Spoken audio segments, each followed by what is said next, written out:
Good morning, everyone. Thank you all for joining us today. It's a pleasure to be here and dive into a topic that we know is crucial for all gyms of all shapes, sizes, and setup. We're going to be discussing how to win members and keep them too. So during the next 30 to 45 minutes webinar, we're going to take a look into Explore Gym's newly published research, which analyses over a decade's worth of new joiner data across UK and Ireland. It also weaves in consumer insights from the UK Active Consumer Research and Active Insight Consumer Panel to provide behavioural and motivational data for new membership sign-ups and cancellations. So thank you all, and let's get started. So as I mentioned during today's webinar, we're going to explore some groundbreaking insights that are poised to redefine how we attract and retain gym members through the rest of 2024 and beyond. This research, it's worth saying, is not just theoretical, it's grounded in real, actionable data. At Explore, we've analysed over 900,000 first-time direct debit membership sales spanning from January 2013 to March 2024 across the UK and Ireland. This data will give us a clear view of the evolving landscape of membership and membership sales and provide a platform for discussion to give you practical strategies to enhance your approach. Whether you're looking to fine-tune your current strategies or explore new ones, they'll offer valuable guidance on how to effectively reach and retain gym goers in the dynamic market of 2024 and beyond. It's worth mentioning the report is now live, I'm pleased to say, so you can scan the QR code on this screen or any of the following slides to get your free copy.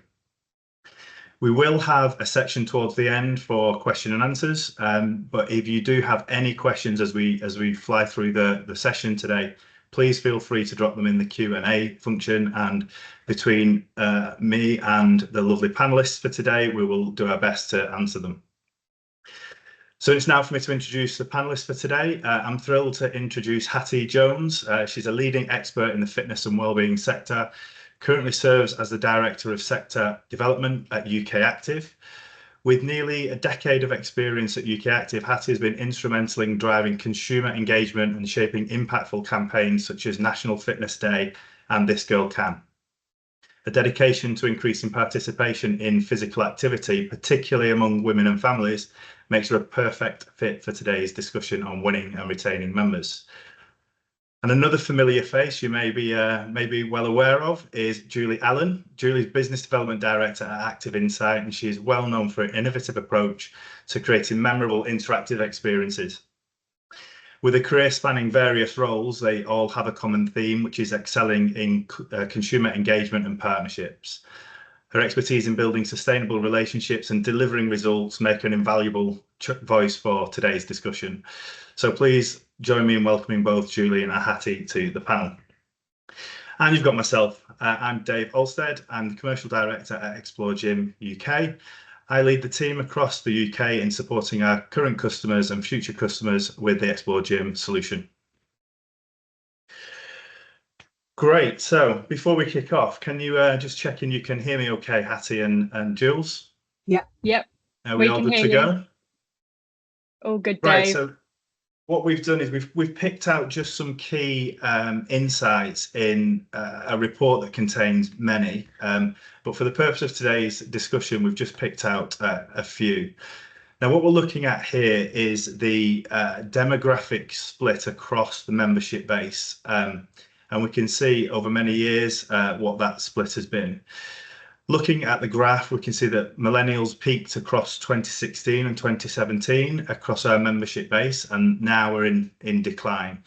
A similar trend you can see with Gen Z. With Gen X. Looking at Gen Z, we now know that they are coming of age. They started turning 18 in 2015, and by 2030, all Gen Z will be aged 18 plus. And some recent Les Mills research highlighted that Gen Z are the biggest generation ever. So therefore, I suppose bolstering the fact that Gen Z are the biggest opportunity within our sector. So I'm going to come to you first, Julie, if that's okay. With looking at Gen Z specifically as a demographic, what kind of approaches do you think gyms can take to attract and retain this particular demographic? particularly as they seem to tend to cancel their memberships more quickly than other generations. You can see the stat there that 15% of Gen Z have cancelled a membership within the first 90 days of their agreement starting. So what kind of advice would you give to the participants today in terms of attracting and retaining that generation?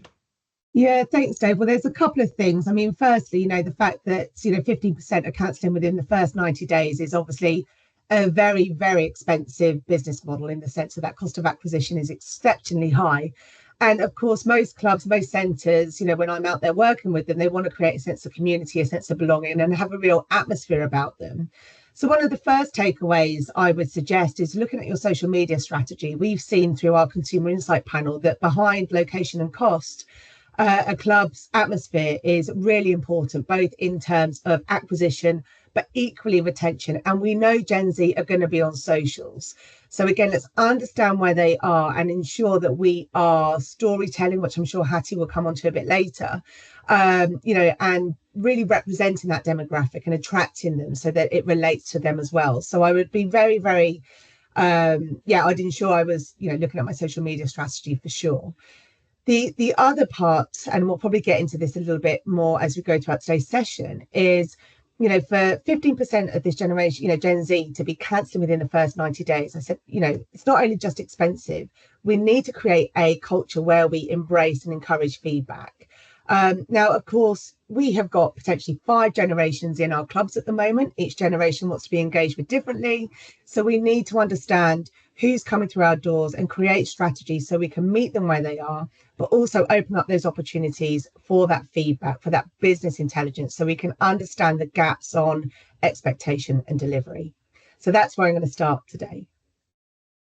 Great, thanks, Jules. And we're going to come on to kind of opportunity for feedback later in today's session. Hattie, from your experience, kind of as I mentioned in the intro, with campaigns like National Fitness Day, This Girl Can, etc., it's worth noting that we are seeing a rather steep decline amongst millennials in terms of participation within our spaces. So how do you feel that national campaigns such as the ones I've mentioned can attract a broad demographic, but also tailor the messaging specifically that's going to appeal to each of those generations that Julie mentioned? Yeah, absolutely. So I think, and Jules has touched on it in terms of that storytelling piece and looking at kind of what really motivates each of those audiences. And I think it's about then using that and enabling them to tell their own story and using people like them that they can relate to. We know from sort of looking at that millennial age group as well as the Gen Z that actually I just want to see people like themselves. So utilizing your existing membership and utilizing those stories within our facilities that we've absolutely got, but to be frank, we're not that great at shouting about. We need to shout about them louder, because I think, from a personal perspective, I really relate when I see somebody that, reminds me of me, busy working, children. And I think that's really key for that millennial age gap to really kind of be related to. So I think from that perspective, I think it's bridging into that. So, social media is a huge part of how people market now and how people engage with brands, facilities, and so forth. So I think it's about using that to tell the story and really make sure it relates. We know from some of the consumer engagement work that motivations have shifted over the last couple of years, and that perception of the sector.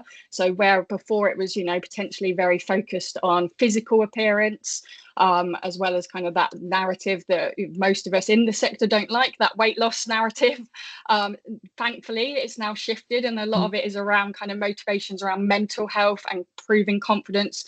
Yes, physical appearance obviously still appears, but looking after your mental well-being and social well-being comes through massively. So I think, utilizing that and some of this narrative you can bridge to that, and kind of talking to families and engaging families through some of that in terms of, coming down at the weekend as a family, being active together, really bridges into that age gap as well. Definitely. Sorry, Dave, I was just going to add to that. September, obviously a huge month for sales, and seeing some really fantastic campaigns now that have moved away from that price point proposition to that value. The guys up at Sport Aberdeen yesterday, shared their campaign around a healthy, happier you, to touch on that, using real people to share that story. And I can't wait to see the results. I think it's going to be really effective. Yeah, and just on that, Jules, I think you've just, it's those messages, isn't it? I mean, you'll see National Fitness Day, for example, that's coming up this month. The narrative around that, for those of you that have been around and seen it grow, we've really shifted the narrative, and it leans into that health message, and celebrating movement. So yes, fitness is in the title, but it's about celebrating movement and just general activity, however that comes, however it suits people, and just try to sort of talk to people on that level. That's what I think some of these campaigns are shifting and trying to do now. Yeah, and it's obviously having some great results. We're seeing participation increase year on year with campaigns such as National Fitness Day. So congratulations to you guys at UK Active for continuing to drive that. In terms of membership within our facilities, so we've referenced already social being really important on telling the narrative and being able to kind of effectively sell your services, to use a crude term, to members and future members. But specifically picking out the 15% of Gen Z have cancelled a membership within the first 90 days. And this is a question for both of you really, but what type of strategies or what kind of engagement activities do you or have you seen clubs doing to effectively engage with this generation whilst they're in the four walls of the facility, to effectively reduce the risk of an early cancellation with this particular Gen Z demographic? Do you want me to go first, Jules? Yeah, you go. Yeah, so from some of kind of the conversations we've had with different operators, be that independent, public, private, whatever it might be, I think some of the strategies that have been kind of approached is around that regular contact with them. So be that through email communication, messaging and via socials. They're a huge generation that use social media. So engaging on their level, I think, is really, really important, and allowing them to give feedback and to engage. They're very impressionable from kind of some of the research and data, and also the conversations that we're having. They're an impressionable group, and actually, just allowing they feel listened to is really important. I think, and off the back of that, you can kind of then react to what they're giving you feedback on, be that something in relation to how something is set up and the pieces of equipment are located, or just how they feel when they come into a facility. I think all of that is really important, and I think that's one approach I've seen a couple of operators do that I think is having a really big impact and is quite simple in ways. Yeah. Yeah, absolutely. Yeah, just to add to that, really, Hattie. So you're absolutely right. The Gen Z, that the brand values are really, really important. That those beliefs around that, and this again comes back to operators being really clear on who they are, why they do what they do, and then delivering on their brand promise consistently. And where we've seen successful operators really excel here is where that's communicated amongst the team, where the new member journey is designed and measured, most importantly. But also we've seen through moving communities post-COVID, NPS has dropped significantly from 35 in 2021 down to 22, for the last 2 years. Now we're currently in the middle of the current customer experience survey. We'll release these results later in October, and hopefully there's been a shift upwards. But actually this age bracket are the ones that are experiencing the lowest in terms of NPS score. So, I think there's a real opportunity here, or maybe it's there is an opportunity in the sense that, people want to be engaged with regardless of their age. I think there's almost this belief of, well, it has to be all digital. No, absolutely not. Let's leverage that digital experience, but people still want meaningful connections. They still do want the high. They still value the expertise when they come to our club. So again, where I'm seeing operators really do well here for this gen is literally that, creating those meaningful experiences, but most importantly, measuring those first 90 days to ensure they can pivot, change, do what they need to do to keep these people active. That's really interesting. Thanks, Jules. I think it is really interesting how we've, even in this conversation right now, we've segmented digital and in person, right, by nature of how we've spoken about that. And I think that's really, really telling. we will come on to kind of the digital transformation piece a little bit later, but I want to pick up, Jules, on your point around measuring the first 90 days. So in terms of key metrics from your perspective, what do you think are the key metrics that should be measured? There's a famous quote that I won't get right now, I don't think, but it's around kind of you can have a wealth of data, but if you don't do anything with it, it's not worth anything. So what would the metrics be that you would advise operators to look at when they're looking specifically at that first 90 days from a new joiner perspective? Sure. Well, I mean, of course, attendance is always going to be vital to have that visibility on, are people still attending in week 1, 2, 3, 4, and so on. But we've actually been focused on building a new platform, Dave, called Onboard, which measures more of the experience. So quite often, an NPS survey might be sent within the first 90 days. It's probably too soon for that metric to come in at that point. So what we have been working on with operators are metrics along, and this actually is fueled by UK Active's consumer polling, consumer engagement polling, is, have you noticed since joining us, you are feeling more energetic? Have you noticed since joining us, your sleep has improved? Have you noticed this? So again, we can really start to understand the holistic approach to the experience rather than those traditional metrics of, have you done this? Have you done that? Moving it away from a transactional experience to, are we delivering on that promise and making people feel better? Because, I mean, again, for anyone on the call who knows me, you'll know that my purpose and my sort of core belief is every time somebody engages with us, whatever their motivation, they should always leave feeling better for it. So we need to have those measurement tools in place. And that's certainly where Onboard we see is going to help operators with that visibility on, we are helping our community feel happier. Again, I don't want to give too many spoilers away because I know we're going to come on to a bit around motivations and barriers a bit later on, but it still amazes me that a barrier to our facilities is not having the confidence to join, to feeling it isn't a place for you.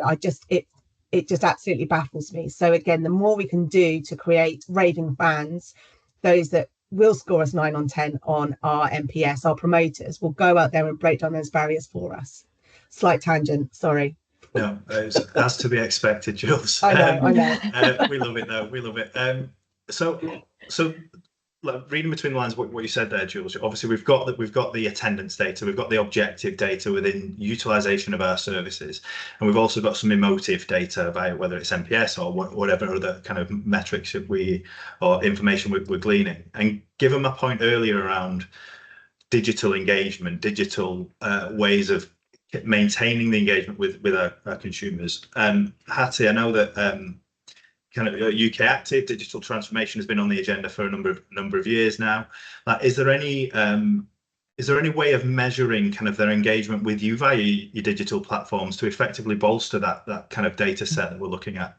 Yeah, absolutely. So the Digital Futures programme, as you say, has been running a couple of years now, and you can go through that benchmarking tool, and you get a score, and it shows you areas in which you can kind of what your strengths are, what your weaknesses are in terms of areas of improvement. So you can access that all through Digital Futures, and that consultation will open up in the next couple of months, November time. So I would highly recommend that if you haven't heard of that and you haven't used it before, that bridging to kind of some of this work and sharing of this data and then going through that process will really help give you a good overview and good picture of where to start, where to put your priorities, basically. Great, thanks. Thank you very much. We could talk on this slide for 45 minutes, but I'm going to move on. One stat that we haven't pulled out of this one is that 44% of the group that cancelled due to a payment failure or cancellation directly with a bank, which we refer to at Explorer as silent cancellations. So I'm going to leave a pin in that for now and come back to that a little bit later. So looking at this particular slide, we're looking at the gender split across the membership base effectively. Now, two key points to note that we've taken out of this slide and ones to consider is that over the decade, we've noticed an increase in gender not shared, which could be reflective of today's society. But another point to note is we've also noticed that gender participation shift with the proportion of females taking up membership seeing a significant jump. across all demographics, but especially among millennials and Gen X, with the male proportion of memberships on the decline. So for you, Hattie, creating diverse spaces, we know that traditionally gyms have attracted more men than women, and we're starting to see that shift quite dramatically now. As we've mentioned already, campaigns like This Girl Can and possibly things like Safer Spaces to Move have kind of absolutely supported this movement. So credit to kind of UK Active and Sport England for driving this narrative. But in terms of the data that you're seeing on the screen, does this shift align with what you're seeing? And how do you feel clubs can continue to adapt their spaces and services to be more inclusive and welcoming to all members? Yeah, it absolutely does sort of align with what we're seeing, and just generally kind of the noise on the ground effectively of kind of seeing more women and girls in particular engaging. And I think that bridges to the fact that we see more of that, both, with the rise of sort of female sport on TV and stuff like that. So I think just seeing people that they can relate to has really helped with that. And I think in terms of kind of how we continue on that movement, it is just having that conversation both at a strategic sector level, but also within operators on the ground in facilities, and that bridging back to that storytelling piece of engaging with people, engaging specific audiences that you might notice that you're lacking on in your facility, but is in your community. So how do you reach out and how do you engage them?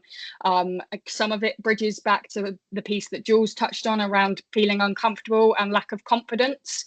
This is a huge piece of work that we've done over the last few years with Sport England and This Girl Can on that, in particular for women and girls. And I think the likes of Safer Spaces to Move, yes, that's targeting women and girls, but it in turn will support lots of different audiences to engage and feel inclusive within facilities, because it's about breaking down intimidation and just trying to remove that culture, or that perceived culture, I would stress, of what the sector is.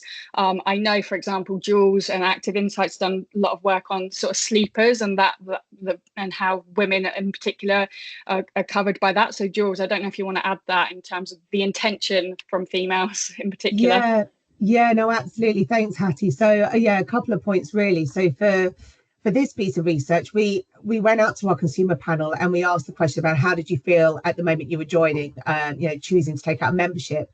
And as I mentioned earlier, we saw an increase in the words such as daunting, intimidated, nervousness, increase with age, but also quite, there was a strong gender split here. Now, the research, Hattie, you just talked about there, as you say, we conducted some research looking into why people are prepared to pay for a membership and not attend, essentially. And it basically came down to more women hoped that one day they would be motivated enough to come back through the doors. Now, again, in terms of your moral compass, that doesn't sit quite right, because there was a reason they came to our doors in the first place. So whilst we need to create environments and put the narrative out there that this is a safe space for women to be in, we also need to design journeys that are going to meet them where they are, to support them with being active, understand the barriers they will face, etc. Again, let's face it, we just come off the school holidays. My training has been practically zero, because you're trying to balance everything, aren't you? So again, it's trying to really understand and meet people where they are. The other thing that we saw through our latest piece of consumer insight here is understanding what people need from their membership. And again, sort of when we hit the sort of 30 plus age bracket, people are looking for more of a tailored, flexible approach. It can't be the one size fits all. So we need to have that gender awareness and age as well. Cool. And I've mentioned at the top of the slide kind of a decline in male participation. It's worth saying that obviously the industry has reported the highest ever membership numbers across our industry right now. If you look at the Leisure Database report, which is great to see, it's specifically the proportion of male memberships has declined in that respect. So again, question to you both really. We want to continue that growth of our industry, right? We want to see the penetration rate go through the roof and effectively have facilities of all shapes, sizes across all kind of subsectors of our industry, kind of seeing more and more members. But looking at kind of that proportional decline in male memberships, particularly amongst millennials and Gen X, what kind of strategies do you feel gyms can implement to kind of re-engage these group? And is it kind of we've got campaigns like This Girl Can, as I mentioned before, which is specifically targeted at women and girls. Is there any strategies or any kind of things you feel that gyms can adopt to be able to drive or continue to drive the participation amongst kind of males within our industry? Or is that something that doesn't need to be addressed, would you suggest? Do you want to go, Jules, or shall I? So, well, for me, it's a very sort of, I suppose, quick solution is to measure experience always. Again, understand why people are dropping out. You know, we have a platform called Recovery Focus where we work with operators to collate information at that point of cancellation. And it's not about accepting that somebody is relocating or all the things they might share with you. It's, again, empowering our teams to have effective conversations, apply language in a different way. So rather than if you know, if a gentleman's coming to cancel the membership, just to, you know, not to say, right, well, to cancel, do this, to then say, Dave, I'm really sorry to hear that you're looking to leave us. I'd really like to understand when you first joined, what were you looking to achieve, had those conversations. And we're actually seeing some really strong results with our partners where these conversations take place, where they can get under the hood, get to that real reason and understand, right, okay, well, you're not achieving your goals because you're expecting X, Y, Z. Let's help you. So again, it's that business intelligence, understand why people are doing what they're doing to give you, as an operator, that agility to adapt and approach and change. Yeah, and just to add to that, we've seen through the consumer engagement work that, you know, it's not only women that don't feel comfortable and have low confidence in entering our sort of sector. That does sit quite heavily with males as well. So I think it's about, you know, some of these campaigns like This Girl Can in particular, focused on women and girls, and Safer Spaces focused on women and girls. It's looking at some of those principles and those tangibles within that. And yes, obviously, you know, from the data shown on the screen, they're having an impact and they're making a difference. So actually, how do some of those things apply to a male audience? The other thing I would say that is always worth exploring. So, for example, with National Fitness Day, we work with Movember, which is obviously a male based charity looking at men's health. Is to consider partnerships like that, and where you can work around those campaigns. They have milestone moments throughout the year where they focus on physical activity to support like men's mental health and also physical health. So I think just it's that messaging, it's that narrative, bridges back to that storytelling piece. How do you talk to them? How do you kind of adhere to what they might be facing in terms of challenges, wider societal challenges, and enable them to kind of see that actually being physically active can really support both the mental, physical and social well-being. Yeah, I couldn't agree more with both endpoints, actually, because I mean, if you look at kind of moving communities and what people want out of our facilities and services now, kind of health and well-being has been on the increase over the period that we've kind of looked at these membership sales, right? So really look like hooking into that is going to be kind of really important to kind of, as you said today and in previous panel sessions, Jules, meet them where they are. I think the key point here is, as we said on the slide, is analyze your own data. Look at what your objective data and kind of some subjective data is telling you, and what kind of changes can you make today that'll impact the business tomorrow. Okay, so on to our kind of final kind of takeaway from today's session. We've referenced it in the previous two slides, really, but we know that the early days matter when it comes to a new member sign up. Almost 10% of all membership sales analysed terminated within the first 90 days of the start. And over 50% of those were what I've referenced earlier, kind of being silent cancellations. So we know that losing 1 in 10 memberships is going to hit hard, not only when it comes to kind of the ambition I mentioned before of growing kind of the amount of the population that are members or participating within gyms and fitness facilities across the country, but also from a commercial perspective, from a gym operator's point of view, the amount of effort and investment that goes into attracting new members. To lose 1 in 10 of them is got to kind of it's got to hurt a little bit. So Julie, I'll come to you again first, if that's okay.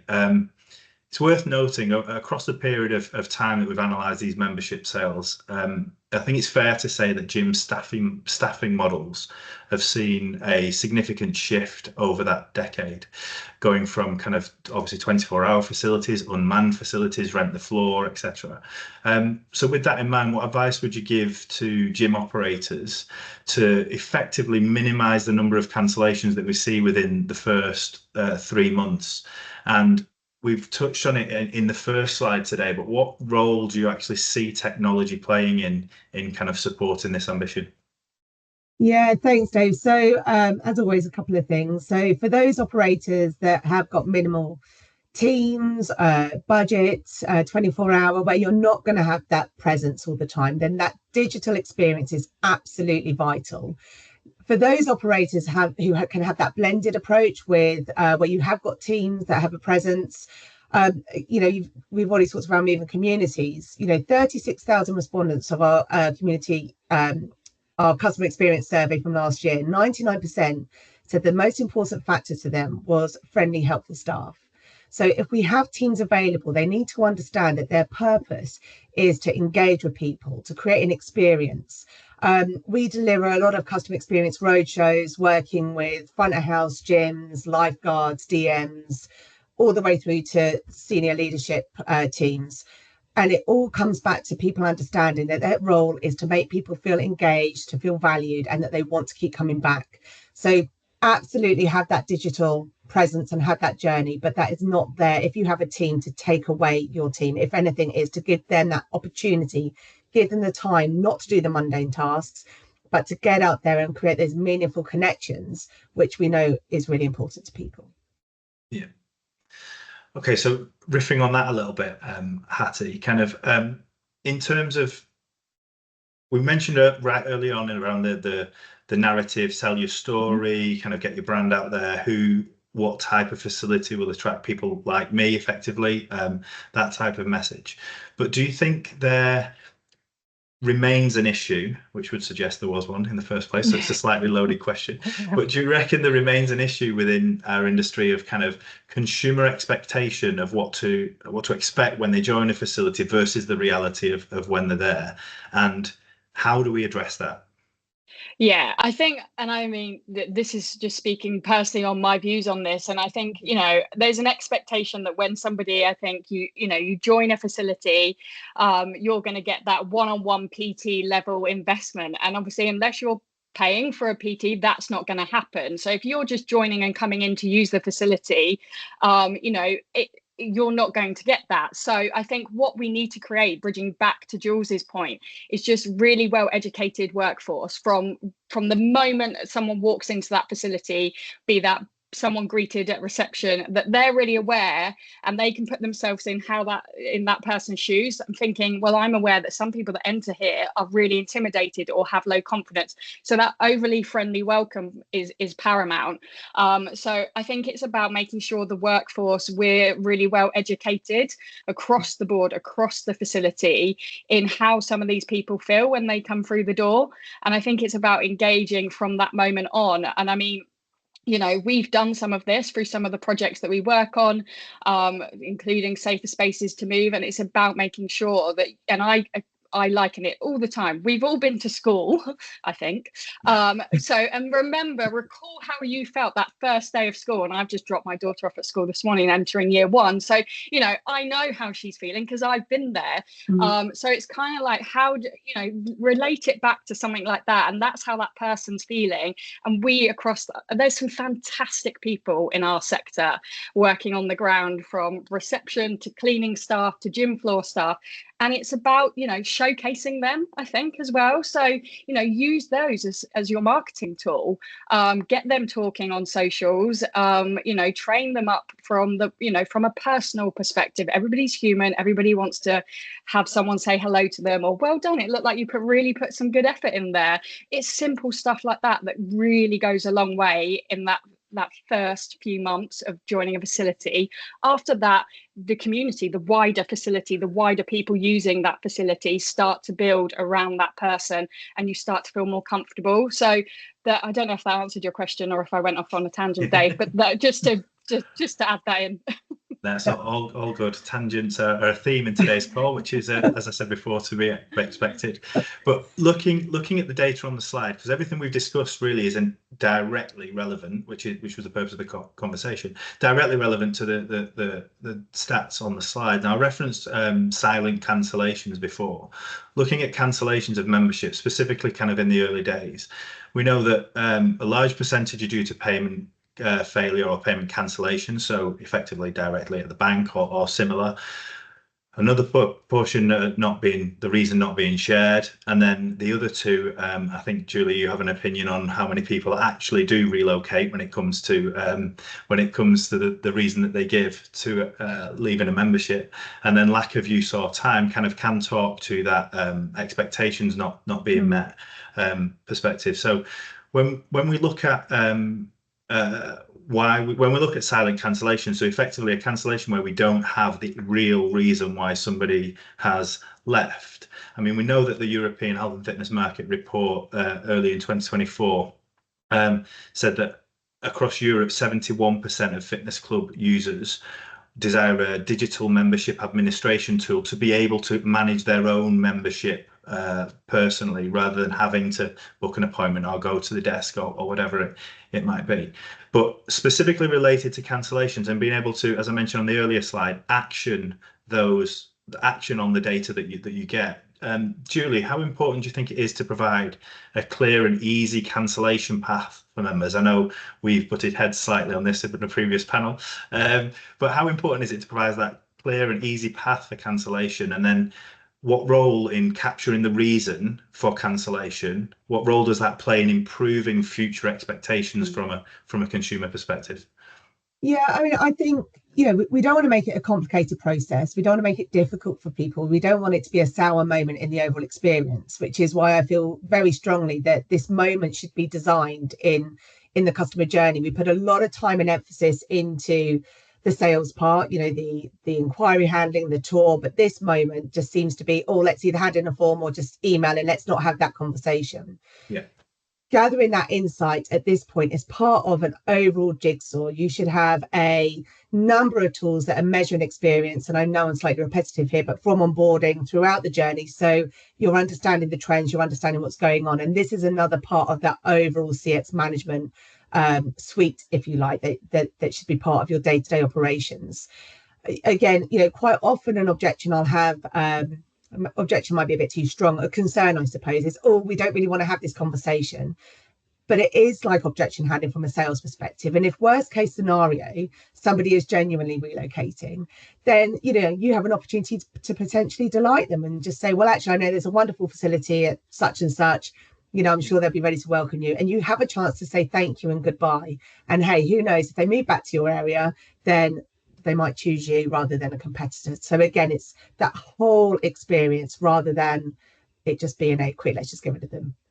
Yeah, I think just to kind of add to that, I think whether it comes to cancellation journeys, onboarding journeys, or experience within the facility, I know through my work with the team at Explore, we work with many clubs to kind of personalize that onboarding journey to kind of the whole journey based on their activity, based on their attendance or lack thereof, to kind of really automate that full journey, which I think, as I mentioned before, with the staffing models and kind of specifically in independent gyms, the time to be able to dedicate to kind of providing that amazing experience every single time is obviously going to be tested. So where you can leverage the digital tools within your facility to enable you to do that is going to obviously bear fruit, I think.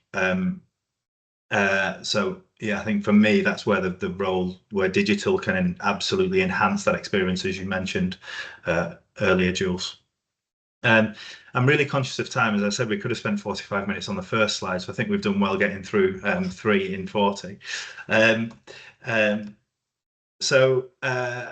As I mentioned at the top of the call, there is a Q&A function. So if anyone's got any questions, please pop them in now, and we'll get a couple of minutes to hopefully get to them. If not, we'll be able to kind of email some collective responses later. As I said right at the beginning of the session, the report is now live, so you can scan the QR code on the screen right now, or head to exploregym.co.uk under the resource section to download your free copy. I just want to thank both our panelists today for joining today's insightful discussion, and for everybody who's taken the time out of your day to attend. We really appreciate it. As I said, the report is available for download today, and it does offer lots more valuable data and tactical takeaways than we've had the opportunity to discuss during today's webinar. So I definitely encourage you all to get a copy today. In the meantime, if you do have any other questions on the insights that we've shared today, or any of the many more that's contained within the full report, please don't hesitate to reach out to us at Explore Gym.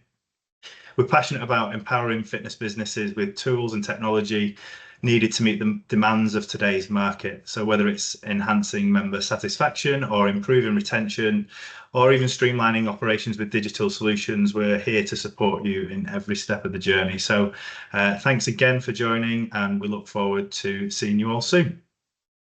Great. Thank you, Dave. Thanks, Hattie. Thank you, guys.